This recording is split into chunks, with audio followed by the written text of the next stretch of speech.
I know the title doesn't sound exactly delicious, but the point is to get you to a place where it is delicious. And it's funny because I was just playing with the universe if you listen to my last Divine Nugget. Not only is that important, but it's fun. So try it. Um, and I thought, I just had this inspiration that when I get on, I'm gonna have like I in when I was borrowing the last car I was driving, the Hyundai, I had it was really easy to have the radio on, and the car was quiet because it's a quiet newer car, and this is my Explorer Bertha or green car. I've been going more with green car lately, but Bertha was what I was originally calling her. So it's both Bertha the green car. She can go by either. Now she's a little noisy. She's a little weird. She's got her characteristics. But as you know what, as I've always told my DM and others, like I love a vehicle with character. Like that's I've had people give me cars before just because they know that I like them with a little character. I think it's mm, what do you call it? I think it's endearing when they have just, there's a certain way to turn the handle or they make a certain noise every time you go to the right or the left. And what's fun is like I've not been turning on the car to do these videos because of Green Car's lovely noises. Now, I thought, you know what, I'm just gonna do it because for one, it's hot out here, and it's too hot to sit out like in the grass because there's not enough wind, and I want the air conditioning. I also wanted to turn the radio on, which is what Spirit keeps telling me: turn the radio on when you're doing it, even if it's quiet, so YouTube doesn't ding you. There might be information in that for you, like there was. Let's say in the black car, the Hyundai was the black car. Um, and the song that came on when I was naming the title to this video was Bluebird. I believe it's by Miranda Lambert. It's a very significant song for me, especially in thinking about my DM, but it makes me laugh. And I love the line in it. It's kind of, oh, what's the exact word? I'm gonna have to go listen to it. I feel like some of you, if you catch this nugget, whenever you catch, because they're timeless, maybe go check out that song. And it's like she sings about doing everything with the bluebird in her heart, right? And it always reminds me of zippity doo dah, zippity yay, my oh my, what a wonderful day. That Got the bluebird on your shoulder. It's the truth. Oh man, that movie. I wish that movie had been made in a better energy and didn't have the. Well, I'm just gonna leave that there and enjoy the song piece of it and acknowledge the hurtfulness in the rest of the movie to anyone who felt squishy about it or has felt squishy about it, and especially those who didn't get to say anything until like this decade. Anyways, I you know what's funny? I feel like sometimes I get on and do these videos and I have a specific thing I'm going to talk about and I know how I'm going to talk about it. I don't have it all planned out, but I know how I'm going to start, and then it never starts that way. And it becomes one of those, I love it because it's another game with the universe, because I just allow myself to flow in whatever comes up the moment that the video starts recording, and it always seems to fit. But you tell me, because today's Divine Nugget is about mental diarrhea. And it's following, I'm going to do a reading soon, so if you catch it, about, we have Mercury retrograde in Cancer, and we had, or excuse me, Mercury retrograde in Gemini, and Mars in Cancer. I kept thinking about Mars in Cancer. Mars in Cancer is important, and somehow it's important to this Divine Nugget too. So if you have Mars in Cancer, or you want to just check out what the aspect is doing in your chart, maybe see what house the current Mars in Cancer in the sky is transiting in your birth chart. Or, ooh, even better, send me an email and ask me to do it. I'll just do it. I'm not going to promise that everybody will get it, but I will do it until it's not fun anymore. And then I'll offer more of that later. So, I mean, and sometimes I will get to things a little bit later too. So it might be that if you don't get in that first line of people that is like, ooh, this is fun, and then it's at the end, I will still go back later more than likely when I remember it again, when the energy comes up, and be like, that's right, I still had some people that wanted to know where Mars is in their chart when it's in Cancer or when it was in Cancer, and sometimes that's a really cool thing. And this is going to be part of the getting rid of mental diarrhea thing. Okay, so here's an example of it. If you were hoping to reach out to a tarot reader or a friend or somebody, and they did not get to you when you wanted to, most of the time when we have a lot of shadow work to do, or even a little bit, we might get to the state where we're like, they forgot about me, or they missed me, or I wasn't that important, or etc., etc. That's that mental diarrhea. And the way to cure that is to look at how many times, like, or at least if this hasn't happened yet, to open yourself up to the possibility that maybe, just maybe, there was a spirit reason for that. Hey Pixie, I love you too. I'm glad to see you on here. You're always a great energy when you pop on. But like there are so many times. In fact, I can give you an example right now. So when we lived, when my DM and our boys lived in the Blue House, which was our first house, I found it was my mom's dad and mom's house previously, and I found in there when we were cleaning stuff out, it was it's been told to me, and it resonates, that it is an I Ching glyph. It's a tortoiseshell I Ching glyph. Let's see if I can say that. Thanks, Mercury. Glyph. And when I was told that, I went and tried to look it up. There's so many symbols on it, and I unfortunately don't have, my lexicon does not include a whole ton of data on I Ching yet. I've kind of been going that direction too. It's not a whole lot more complicated than runes that are made into sigils, but it's a worthy challenge. It's a world of its own. However, this was like 9 years ago. Awesome on the sync. This was 9 years ago, and I was just going through my Facebook memories, and I like to go through, and this is why I like Facebook the most. Like, I like to go back and look at what was I doing like 9 years ago? What was I doing 11 years ago? What was I doing last year?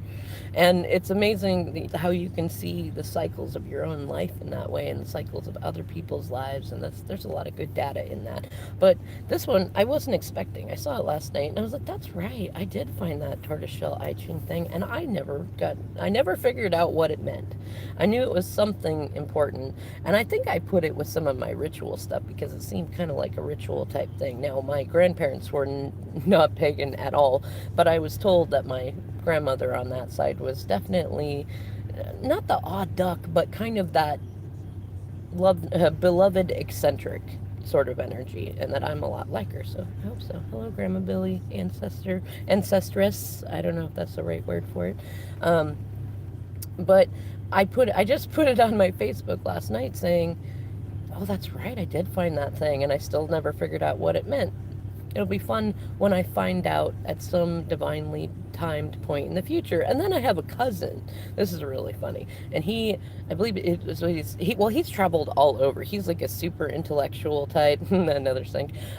He's a super big intellectual type, and he loves Japanese culture, and like he's immersed himself in it. I believe he lives over there with his wife and kids. And I love, he'll sometimes talk about stories about teaching the kids multiple languages and cultures and stuff. It's really cool.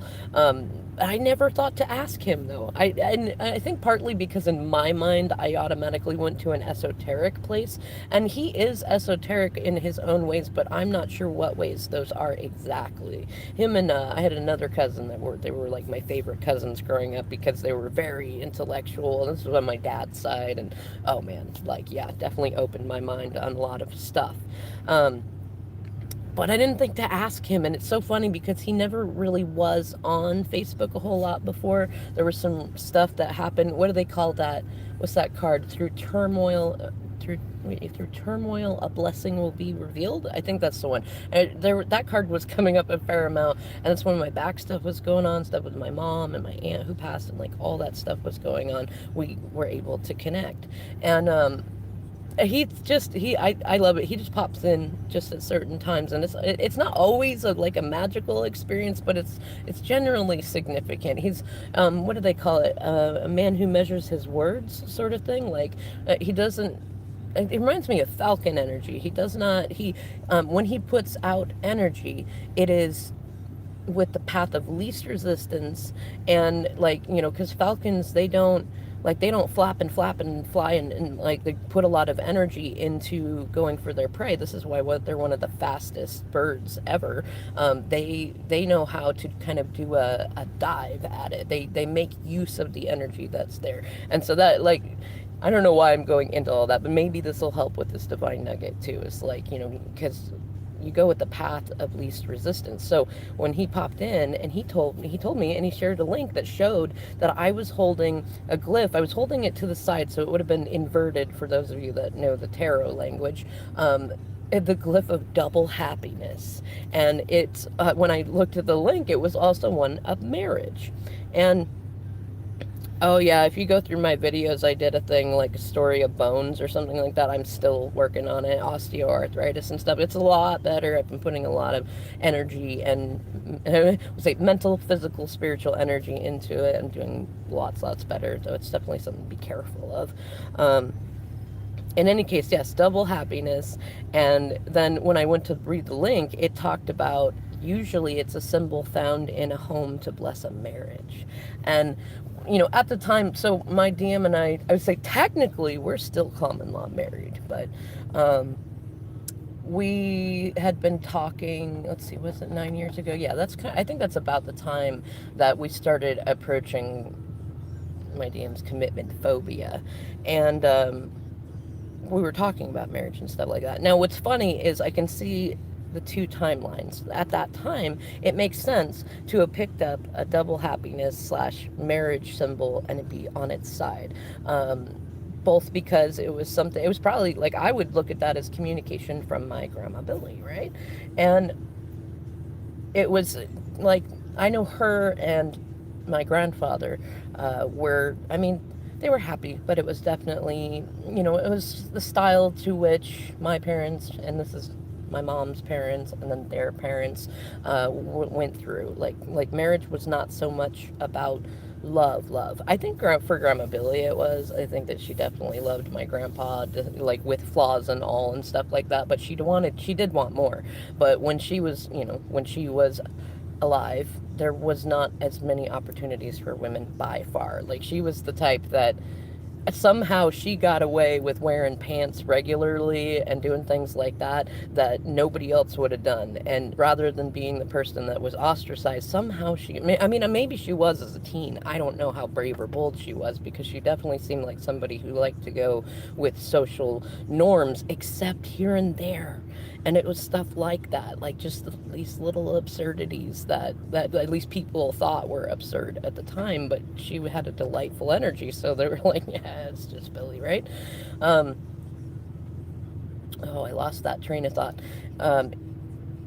So let's go back to the thread on this divine nugget. So I guess, that's a good example of it. When you get mental diarrhea, is when you get onto a track of thinking, it's just shitty thinking. Like, and it gives you the runs in your mind, right? Like, if you get onto thinking that, like, say your DM is, oh, they're not communicating with me, they must be having a great old time with somebody else, and that must be a bad thing. There's no reason I couldn't feel good about that. And then thinking, oh, or on the other side, like, I know they're not happy, but they're not thinking about me, they're not coming to me, they're not having me help them, or they're not keeping me updated.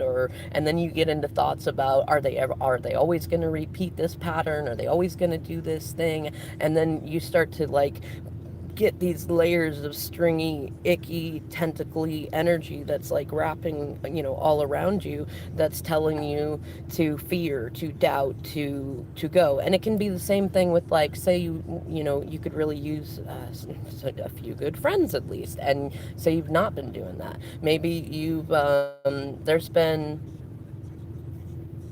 there's been a fairly good string on going, or a thread going on about kind of agoraphobic sort of stuff, like when we get bound to our house energy for safety and stuff. And I've been in that energy in the past, not so much with the house per se, but it was very close. um,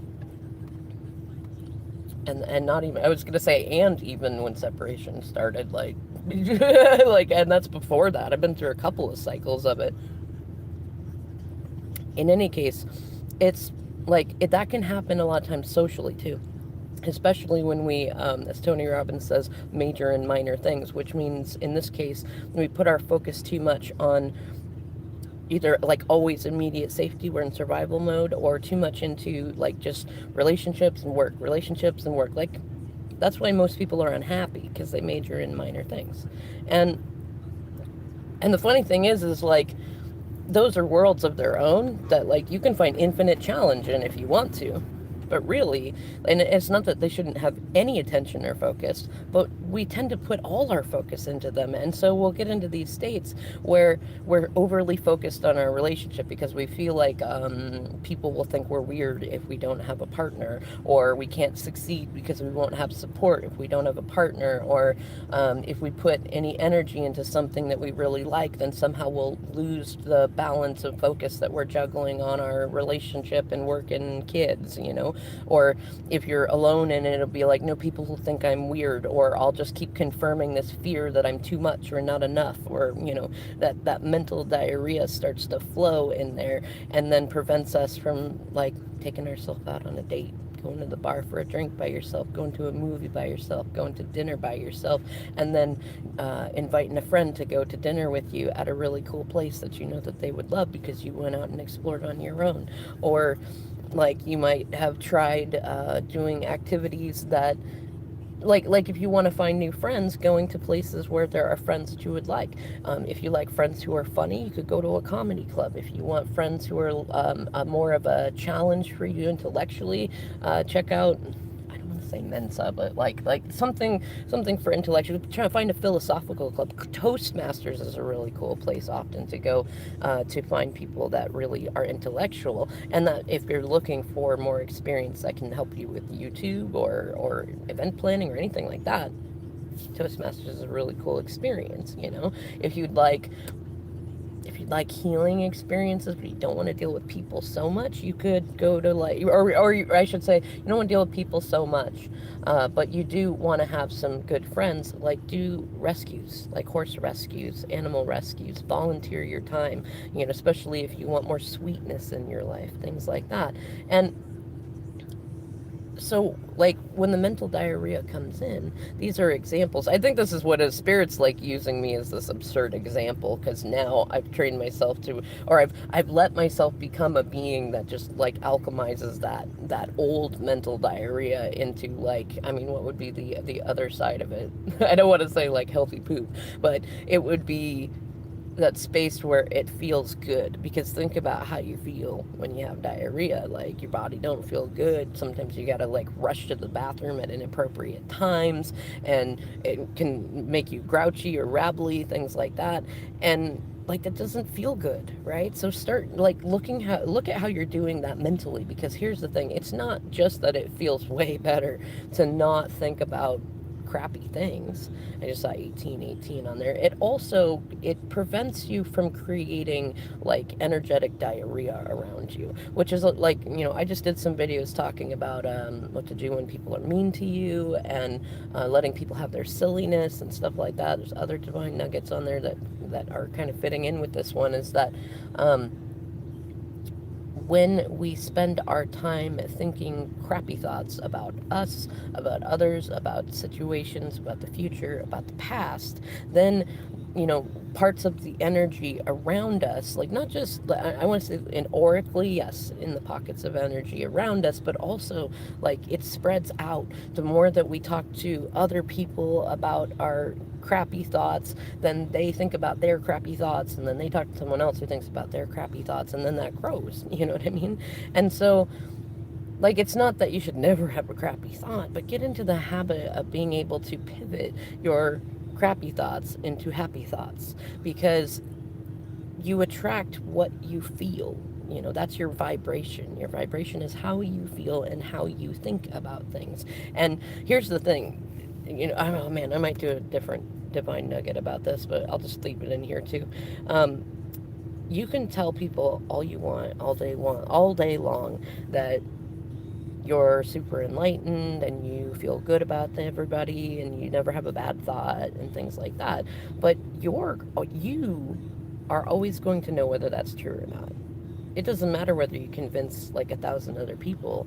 If you don't have the experience of consistently having feel good thoughts and you're enjoying your time with your own mind and your own heart and you're really there, then it won't matter what you tell people. And I'm not saying don't tell people that you are that way, because sometimes that's kind of that fake it till you make it energy, or half smile energy that they teach in DBT, right? Like, it's sometimes we need to speak it to try it on, to get there, to find the way there. So like, you can't do anything wrong, you can't screw anything up. But I'm just saying, like, you'll know the mark of where you are on the map of your spiral, of your enlightenment journey, of your feel goodness, of your authenticity. That's the word. You'll know the mark of your own authenticity by how you actually feel and think about things to yourself.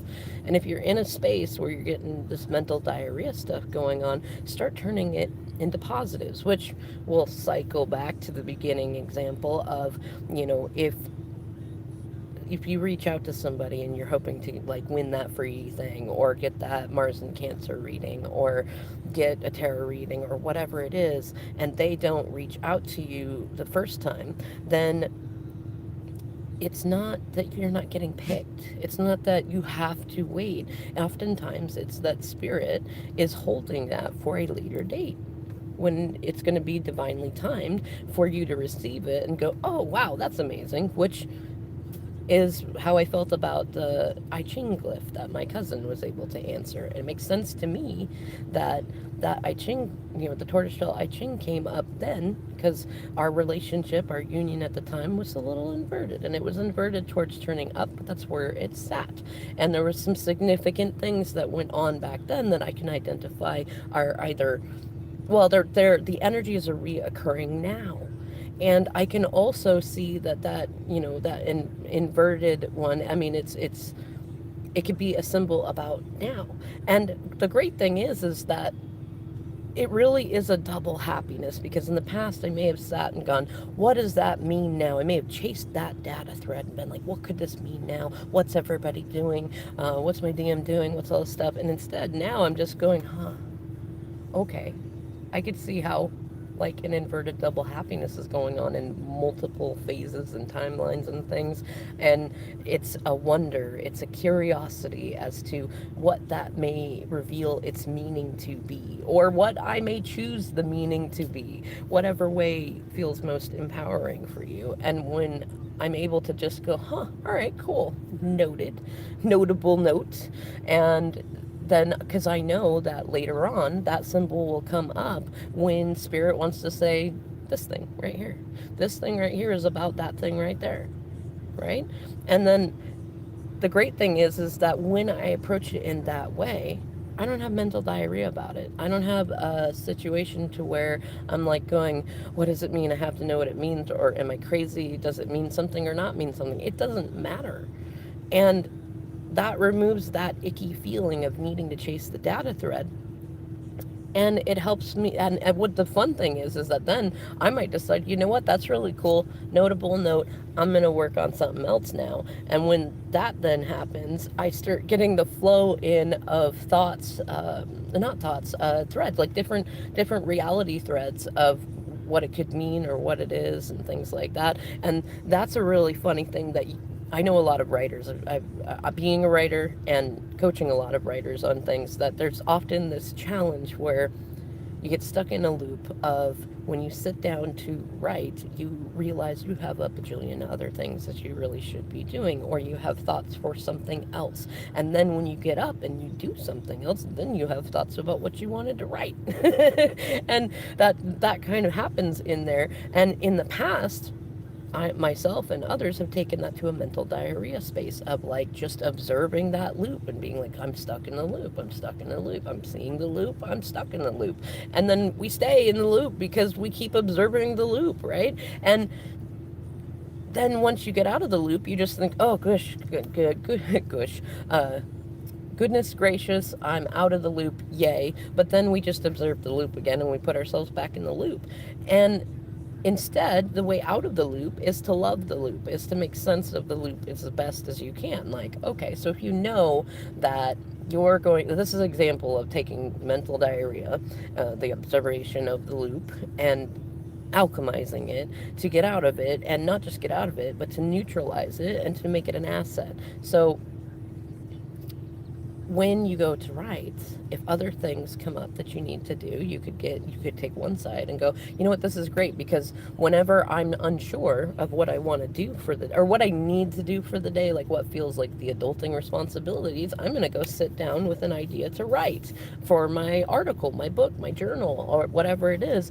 And I know that in that moment, I'm going to remember everything that that I've been procrastinating or that should be worked on first. And that'll be great. And then I can be happy that I know how it works, which is really great if you have executive functioning challenges like me. Then you just turn something that was a challenge into a delightful absurdity that is actually practical and can actually work for you.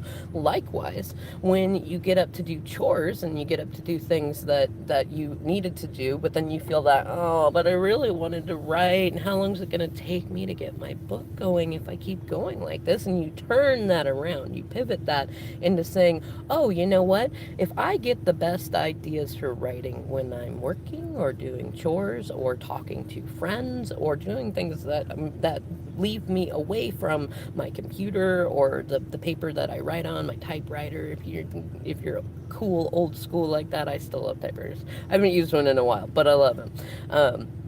My masculine used to talk about it at night. I'd keep him up with my clicketing, mostly with my laptop, but I found this really cool old, it wasn't Singer, oh man, it was a really old typewriter that my grandma Billy had, and I loved it. I didn't use that one at night. That one was for the daytime when the baby wasn't napping because it was loud.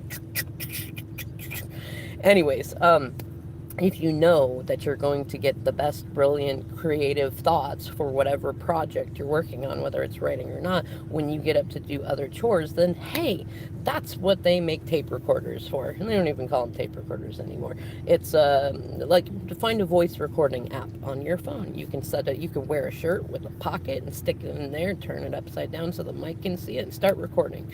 And a voice memo app is great for that. You could keep a journal near you wherever you're doing chore stuff, and then you just alchemize the next step. So if you get in the middle of doing a chore and suddenly you get an idea that you want to write down, then there might be a little bit of that anxiety of you get into writing a really good thought and it's going really well and you're really loving it, and then bump, you run into that little shadow pocket of, oh crap, now I'm spending all my energy writing when I really should be doing those important chores. You can either go, oh, you know what, this is an okay stopping point. I'm going to go back to the energy of the chore for a minute because I'm not, and you tell yourself, I'm not going to forget what it was that I was writing, because that's another common thing that comes up is, oh, if I don't write it down now, I will forget it or it will change. So what? Let it change. Oftentimes it's a better change. Sometimes spirit does things like that to kind of smack us in the face a little and be like, hey, that's all I wanted you to get right now. Or that was the best thought right there. It's just going to go weird after that. And usually it does, doesn't it? Like if you get working on an art project or some sort of passion project and you get a large amount through it and then you're like, oh crap, I forgot to mail that thing, or I was supposed to reach out about that old car, or oh, I was supposed to make an appointment for somebody with this. Once you get into that energy, that's that mental diarrhea energy. And once you hit that, you kind of hit a clog in the line on the creativity. And if you try to force yourself to continue to go with whatever the musing, the inspiration was at that point in time, then it's not quite the same. stream. It's like it's now being filtered through that like mental diarrhea. And so go with what is working in it, and then don't down talk yourself about, like, don't put yourself back into mental diarrhea saying, oh, but I forget about it. Like, yeah, you can have a little moment of, oh, I was really enjoying writing that. I thought it was going to go on a lot longer. I thought the feel good stuff. And then when you get to that honest, squishy place, you can say, but you know what, though? The more that I honor it in this way, and then joyfully go into chore energy for a little bit, and then enjoy my weird ways about I'm getting work done while doing chores and stuff like that, the more I am going to have more of those experiences. I can see that this isn't the last of that experience, and I can see that when I just let myself flow that way, and I enjoy the dance with my ego, and I just alchemize that energy, then I actually do get the best of my thoughts. Like, and I don't have to force them out. And when there's one that I really thought was going to be a lot bigger and more interesting, whenever I come back to it, it is. Right? I've had thoughts that I wrote in journals or in some note that I wrote years ago and I intended to finish, and like I might pull one up now, and back then I put so much down because I was afraid that I would forget the rest of the thought, and it was some really genius thought, and I can come back to it years later and remember exactly what I was thinking about then. Then the only challenge is getting over the mental diarrhea of seeing how much I learned since then, and then I want to go back and re-edit the beginning piece. But I've learned with that to just, like, don't edit anything, just add in the new stuff if it really feels relevant, and then keep going. Or just keep going off on it and go, you know what, there's no way that I'm going to leave it unedited like that with what I know now. And just add the energy, add the new stuff to it as if it was already just the way you wanted it. And this is how you get into this like effortless momentum, being able to work with what's around you. And as you start to do that, you release the mental diarrhea, you release the anxiety, you release the I don't even know what you would call it. I wanted to call it like the hero villain paradigm. I think that's the right way to use that word. In any case, I'm going to end this video here because I have other things I'd like to talk about, and I'm sure you have other things you'd like to do too. So thank you so much for watching, sharing, liking, adding your vibes to the tribe by hitting that like button, and I'll see you in the next video.